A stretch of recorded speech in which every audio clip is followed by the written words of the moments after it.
Welcome to English Moja. Welcome to my channel English Moja. তোমরা কেমন আছো সবাই?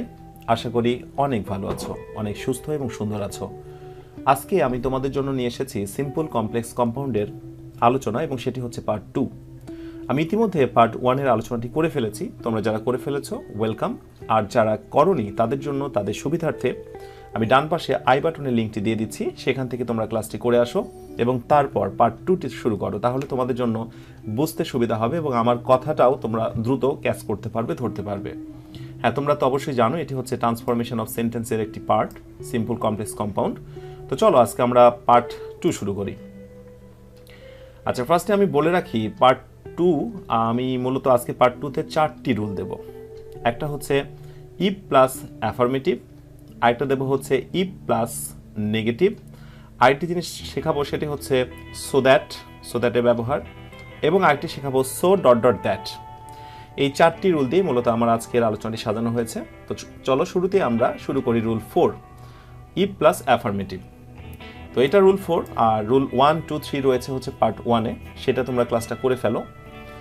তো এইবার আমরা করব ইফ প্লাস অ্যাফার্মেটিভ। তো তোমরা তো জানোই যে ইফ প্লাস অ্যাফার্মেটিভ বা ইফ দিয়ে গঠিত সেন্টেন্স হচ্ছে কমপ্লেক্স। তো ফার্স্টে আমাদের থাকবে কমপ্লেক্স, তারপরে সেটাকে করব সিম্পল এবং তারপরে এটা করব হচ্ছে কমপ্লেক্স। তো আমি বেসিক্যালি তোমাদের যেটা বোঝাবো সবগুলোই বোঝানো, সব কথাগুলোই মূলত এখানে বাংলা দিয়ে বোঝানো রয়েছে। শর্টকাট টেকনিকগুলো এখানে দেওয়া আছে। তোমরা একটু এই পেজটা থামিয়ে তোমরা ইচ্ছা করলে এখান থেকে নোটগুলো করে নিতে পারো।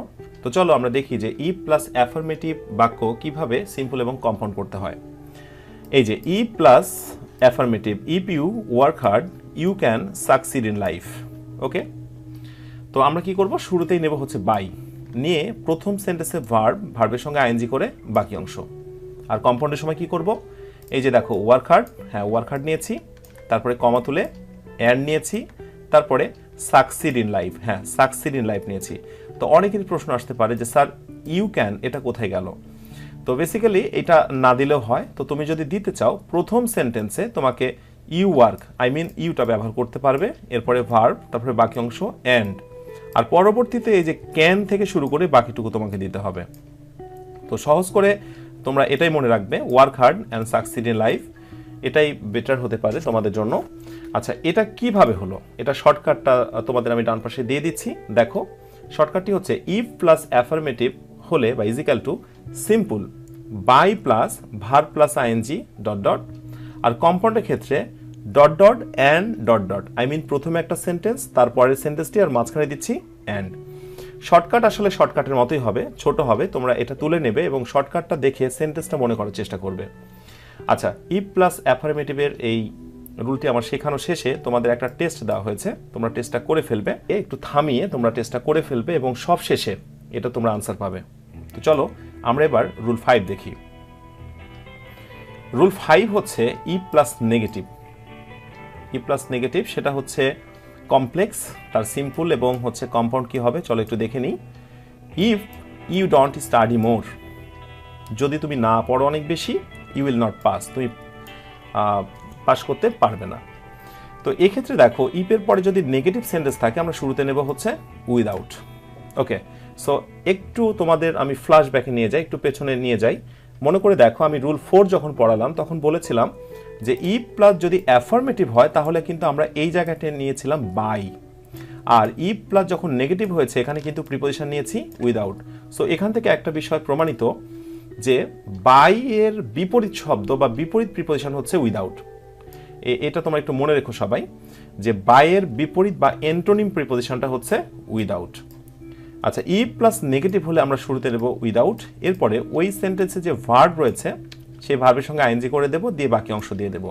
আর কম্পাউন্ডের সময় খুবই সহজ নিয়ম, স্টাডি মোর অর, ইয়েস এই প্রথমবার কিন্তু আমরা অর নিচ্ছি। দেখো যতগুলো কম্পাউন্ড করেছে এখন পর্যন্ত কোনোটাতেই কিন্তু আমরা অর নিইনি, এই প্রথমবার কিন্তু কম্পাউন্ডে আমরা অর নিচ্ছি। সো খুবই গুরুত্বপূর্ণ একটা নোট, এটা তোমরা মনে রাখবে। স্টাডি মোর, হ্যাঁ স্টাডি মোর, এরপরে হচ্ছে অর, তারপরে বাকি যা আছে তাই দিয়ে দিলাম। হ্যাঁ, তোমাদের সবার সুবিধার্থে একটু জানিয়ে রাখি, কোনো সময় দেখবে ইফ না থেকে সেন্টেন্সের শুরুতে আনলেস আছে। তো তোমরা মনে রাখবে ইফ প্লাস নেগেটিভেরও যে রুল, আনলেসেরও হচ্ছে সেই রুল, অবাক হওয়ার কোনো কারণ নেই। তো এই যে জাস্ট লাইক কি হয়েছে দেখো, উইদাউট, হ্যাঁ প্রথম সেন্টেন্সে ভার্বের সঙ্গে আইএনজি দিয়ে বাকি অংশ দিয়ে ফেলেছি। এরপরে কম্পাউন্ডের ক্ষেত্রে কি করেছি, প্লে ওয়েল, এই যে প্লে ওয়েল, আর তারপরে অর যেটা নিচ্ছি অর হওয়ার কথা সেটা হচ্ছে, এবং পরবর্তীতে এই যে বাকি অংশ। হ্যাঁ এই হচ্ছে ই প্লাস নেগেটিভের ব্যাপার। এবার শর্টকাটটি একটু দেখে নিতে পারো। শর্টকাটটি হচ্ছে ই plus negative is equal to, সিম্পলের বেলায় সিম্পল ইজ ইকাল টু কী হবে, without plus verb plus dot dot, আর কম্পাউন্ডের সময় dot dot or dot dot, I mean প্রথমে একটা সেন্টেন্স, মাঝখানে অর, তারপরে হচ্ছে তারপরে বাকি বা দ্বিতীয় সেন্টেন্সটি। আচ্ছা এই রুল শেষে আরেকটি টেস্ট দিয়েছি, টেস্ট 2, এটার আনসার তোমরা করে ফেলো আর অপেক্ষা করতে থাকো, পরিশেষে এটার একটা সমাধান তোমরা পাবে। নাম্বার 6 দেখবো এবার আমরা, সো দ্যাট, এই কমপ্লেক্স, সো দ্যাট দিয়ে কমপ্লেক্স থাকলে তার সিম্পল এবং কম্পাউন্ড কি হয়। এক্সাম্পলটা দেখো তোমরা, I work hard so that I can a good result, আমি কঠোর পরিশ্রম করি যাতে ভালো ফল পেতে পারি। সো দ্যাট তুলে দিয়ে আমি কিন্তু কি দিয়েছি দেখো, টু দিয়েছি। তবে আরেকটা বিষয় বলি, সো দ্যাট থেকে শুরু করে মডেল ভার্ব পর্যন্ত তুলে দিতে হবে এবং তারপরে হচ্ছে টু, তারপরে এই যে গেট থেকে বাকি অংশ, গেট থেকে বাকি অংশ। আর কম্পাউন্ডের সময় কি হয়েছে দেখো, I work hard, I work hard, মাঝখানে অ্যান্ড নেইনি কিন্তু আমি নিয়েছি অ্যান্ড ওয়ান্ট, অ্যান্ড ওয়ান্ট নিচ্ছি। প্রথমবার কিন্তু কম্পাউন্ডের সময় অ্যান্ডের সঙ্গে ওয়ান্ট যুক্ত হয়েছে, তারপরে এই সিম্পলের টু এর পরে ভার্ব থেকে বাকি অংশটা আমি দিয়ে দেব। আরেকটি কথা তোমাদের বলে রাখি, এইখানে যদি ওয়ার্ক না হয়ে ওয়ার্কড হতো, আই মিন পাস্ট টেন্স হতো, তাহলে কিন্তু এখানে আমি অ্যান্ড ওয়ান্ট নিতে পারতাম না, আমাকে কিন্তু এখানে অ্যান্ড ওয়ান্টেড করতে হতো। এই জায়গাটা লক্ষ্য করো, এটা পাস্ট টেন্স, তাই কিন্তু অ্যান্ডে পরে হয়েছে ওয়ান্টেড। কিন্তু যদি এইটা প্রেজেন্ট টেন্স হয় তাহলে কিন্তু এটাও প্রেজেন্ট টেন্স থাকবে। আচ্ছা এরপরে আরেকটি এক্সাম্পল হতে পারে তোমাদের জন্য, সেটা হচ্ছে সো দ্যাটেরই সমর্থক আরেকটি ফ্রেজ রয়েছে, কনজাংশন রয়েছে, সেটা হচ্ছে ইন অর্ডার দ্যাট। তো যদি কখনো সো দ্যাট না থেকে ইন অর্ডার দ্যাট থাকে, সেটার রুলও হচ্ছে সেম। তো সেটার জন্য কি করবে, সিম্পলের সময় জাস্ট ইন অর্ডার দ্যাট থেকে শুরু করে একবারে মডেল ভার্ব পর্যন্ত তুমি তুলে দেবে, দিয়ে সিম্পলের সময় জাস্ট টু বসিয়ে দেবে, তারপরে গেট থেকে এই যে বাকি অংশ, we eat to get energy. আর কম্পাউন্ডের ক্ষেত্রে we eat and one to get energy, same. যদি এখানে ইট না থেকে অ্যাড থাকতো তাহলে কি হতো, তাহলে এখানে ওয়ান থেকে জাস্ট ওয়ান্টেড হয়ে যেত। তো এই হচ্ছে সো দ্যাটের ব্যবহার, সো দ্যাটের রুল। তো চলো আমরা শর্টকাটটা একটু দেখে নিই। শর্টকাটটি হচ্ছে সো দ্যাট ইজিক্যাল টু, সিম্পলের বেলায় সিম্পলের ক্ষেত্রে ডট ডট, আই মিন ফার্স্টে কিছু একটা বসলো, তারপরে টু প্লাস ভার্বের বেস ফর্ম প্লাস এক্সটেনশন। আর কম্পাউন্ডের সময় কি, প্রথম sentence plus and want slash wanted, to দিয়ে ভার্ব দিয়ে বাকি অংশ। এরপরে টেস্ট 3, এটা তোমরা করে ফেলবে। তো এবার চলো আমরা দেখি 7 নাম্বারটা। 7 নাম্বার হচ্ছে সো ডট ডট দ্যাট, এইটা দিয়ে যদি কমপ্লেক্স থাকে তার সিম্পল কি হবে এবং কম্পাউন্ড কি হবে। For example, he is so nervous that he can't meet me easily, সে এতটাই ভীত যে আমার সঙ্গে দেখা করতে বা সাক্ষাৎ করতে পারে না। এই যে সো ডট ডট দ্যাট বসেছে। যদি সিম্পল করতে চাও তাহলে কি করেছি দেখো, সো তুলে বড় too, I mean T double two, আর এরপরে কি করেছি, দ্যাট থেকে শুরু করে একবারে নট পর্যন্ত তুলে দিয়েছি, দিয়ে দিয়েছি হচ্ছে টু। এইটা করে আমরা সিম্পল করব। আর কম্পাউন্ডের সময় দেখো, কম্পাউন্ডের সময় হি ইজ ভেরি, তার মানে টু বলো বা সো বলো, সেটা তুলে কিন্তু আমি ভেরি দিয়েছি, তারপরে নার্ভাস, হ্যাঁ সেটা বসেছে, এরপরে অ্যান্ড, অতিরিক্ত একটা অ্যান্ড ব্যবহার করেছি, তার মানে ভেরির পরে মাঝখানে অ্যাডজেক্টিভ, তারপরে একটি অ্যান্ড বসিয়েছি, তারপরে এই যে এইটুকু বাকি অংশটা দিয়ে দিয়েছি। তো এইটা কিভাবে হলো চলো একটু শর্টকাটটা একটু দেখে নিই। সেটা হচ্ছে so dot dot that is equal to, সিম্পলের সময় dot dot too, T double two plus adjective plus T O to plus V one plus extension. আর কম্পাউন্ডের সময় ডট ডট প্রথম অংশ very plus adjective plus and plus দ্বিতীয় সেন্টেন্স। এই শর্টকাটটি খাতায় তুলে নেবে এবং পারতপক্ষে শর্টকাটের সঙ্গে সেন্টেন্সটাকে মেলানোর চেষ্টা করবে।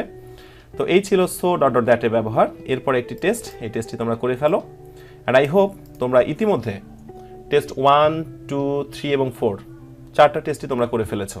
তো চলো এবার আমরা টেস্টের আনসারগুলো একটু মিলিয়ে নিই।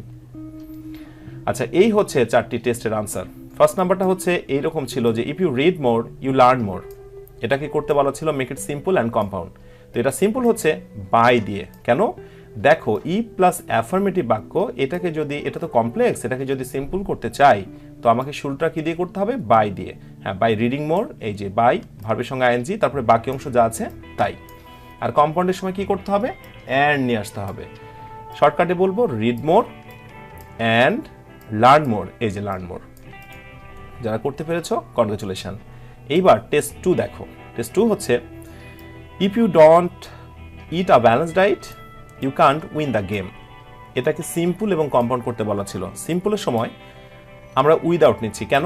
ইফের পরে যদি নেগেটিভ থাকে তো সিম্পলের সময় আমাকে উইদাউট নিয়ে আসতে হবে। উইদাউট ইটিং আ ব্যালেন্স ডায়েট, তারপরে বাকি অংশ যা আছে তাই। কম্পাউন্ডের সময় দেখো ইট আ ব্যালেন্স ডায়েট, এই যে ইট আ ব্যালেন্স ডায়েট অর, আমি কিন্তু বলেছি ই প্লাস নেগেটিভ হলে আমাকে অবশ্যই কম্পাউন্ডে কি নিয়ে আসতে হবে? অর নিয়ে আসতে হবে। আর এরপরে বাকি যে সেন্টেন্সটি আছে সেই সেন্টেন্সটি আমি দিয়ে দেব। এরপরে টেস্ট 3 এবং তার আনসার হচ্ছে, আচ্ছা কোয়েশ্চেনটা ছিল যেটা, we live in house so that we can save ourself from wild insects. তো এইটার সিম্পলটা কি? দেখো সো দ্যাট থাকলে যে নিয়মটা আমি বলেছিলাম একটু মনে করে দেখো, সো দ্যাট থাকলে এই সো দ্যাট থেকে শুরু করে একবার মডেল পর্যন্ত তুলে দেব, দিয়ে শুধুমাত্র টু দেব। খুবই সহজ। আর কম্পাউন্ডের সময় কি করব? উই লিভ ইন হাউস, এই যে we live in house and want নেব আমরা। আর তারপরে এই যে টু, এই যে এখানে টু থেকে ভার্ব দিয়ে বাকি অংশ। আরেকটা জিনিস মনে করে দেখো, আমি বলেছিলাম এখানে যদি লিভ না থেকে লিভড থাকতো তাহলে কিন্তু অ্যান্ড ওয়ান্ট হতো না, অ্যান্ড ওয়ান্টেড হতো। আচ্ছা এরপরে টেস্ট 4, সেটা হচ্ছে the sum is so hard that I cannot understand it. অঙ্কটা এতটাই কঠিন যে আমি এটা বুঝতে পারি না। এটা সিম্পলটা হচ্ছে দেখো সো ডট ডট দ্যাট, এমনটি যদি হয় আমরা কি করতে বলেছিলাম? সো তুলে দিয়ে আমরা দেব হচ্ছে বড় TO2। আর এরপরে এই যে দ্যাট থেকে শুরু করে নট পর্যন্ত তুলে দিয়ে কিন্তু আমরা দেব হচ্ছে টু, তারপরে ভার্ব থেকে বাকি অংশ। আচ্ছা কম্পাউন্ডের সময় কি করব? কম্পাউন্ডের সময় দেখো the sum is very hard এবং অ্যান্ড, এবং তারপরে এই যে আই ক্যানট আন্ডারস্ট্যান্ড, এটুকু নিয়েছি। আশা করি তোমরা এই লেসনটি বুঝতে পেরেছো। তারপরেও যদি কোনো প্রবলেম ফেস করো, যদি আরও কিছু জানতে চাও, আমাকে অবশ্যই তোমরা কমেন্টে জানাবে। তো এই ছিল আমার আজকের আলোচনা। পরবর্তী পার্ট 3 নিয়ে তোমাদের সামনে খুব দ্রুতই হাজির হয়ে যাব। তো তোমরা যারা ইংলিশ গ্রামারের ফুল সাপোর্ট আমার চ্যানেল থেকে পেতে চাও, সাবস্ক্রাইব করে আমার সঙ্গে থাকো। আর সবশেষ কথা একটাই, তোমরা সবাই নিজেরা ভালো থেকো, অন্যকে ভালো রেখো। Tata, bye bye.